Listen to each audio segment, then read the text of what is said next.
Ahmedabad air crash में जो गलती थी वो सबसे ज्यादा शायद बोइंग के ड्रीमलाइनर विमान और उसके इंजन्स को लेकर के ही थी। लेकिन इस पूरी घटना में हमें अपना खुद का गिरेबान झांकने की भी आवश्यकता है, क्योंकि कुछ ऐसे तथ्य भी सामने आ रहे हैं जो हमारी अपनी एजेंसीज, हमारी अपनी कंपनीज को भी कटघरे में खड़ा कर रहे हैं। और इन्हीं में से एक है भारत में newly established black box lab. Delhi के उड़ान भवन में इसकी स्थापना करी गई थी सिर्फ महज अप्रैल 2025 में। ये लैब भारत में उद्घाटन करी गई 9 करोड़ के टैक्स पेयर के मनी पे लगी हुई ये एक लैब है, दिल्ली में स्थित है।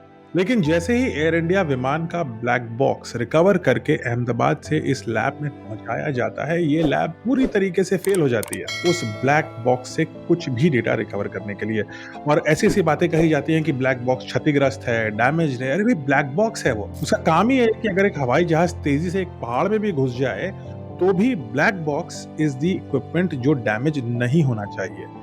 तो एक 600 फीट से गिरे हुए विमान से ब्लैक बॉक्स कैसे डैमेज हो गया, ये तो समझ में किसी को नहीं आया। लेकिन इस पूरे प्रकरण का नतीजा ये निकला कि भारत की इस लैब की नाकामी की वजह से अब ये सारा ब्लैक बॉक्स और उसका डेटा जा रहा है अमेरिका, यानी उस देश में जहां की कंपनी है बोइंग, और उस देश में जहां की सारी मीडिया शुरू में भारतीय पायलट के ऊपर सारा दोष दे रही थी ताकि बोइंग कंपनी को डिफेंड किया जा सके।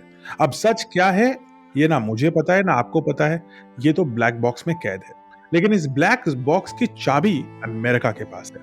और ऐसा नहीं है कि हमने इसमें प्रयास नहीं किया, हमने 9 करोड़ रुपए टैक्स पेयर का पैसा लगाया इस लैब को लगाने के लिए, बट ये लैब चल नहीं रही है। क्यों नहीं चल रही है, मैं ये जानना चाहता हूँ। क्या ये सोचा था कि लैब लगा लेते हैं, ब्लैक बॉक्स तो कभी आएगा ही नहीं, ऐसी दुर्घटनाएं कहाँ होती हैं? क्या इस मानसिकता के साथ ये लैब लगी? कौन दोषी है कि एक भारत में लगी हुई, और भारत एक टेक्नोलॉजिकली अग्रणी देश है, एक टेक्नोलॉजिकली सुपीरियर कंट्री की ब्लैक बॉक्स लैब, दुनिया में पहली ब्लैक बॉक्स लैब नहीं है, ये 50 ऐसी है।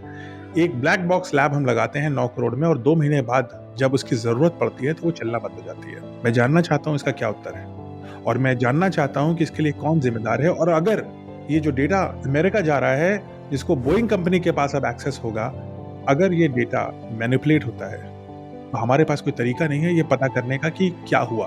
तो ये एक मेजर लॉस ऑफ अपॉर्चुनिटी है जस्टिस की उन लोगों को जिनके परिवार इस विमान क्रैश में अपनी जान गंवा बैठे। ऐसी गलतियां हमें दोबारा नहीं करनी चाहिए।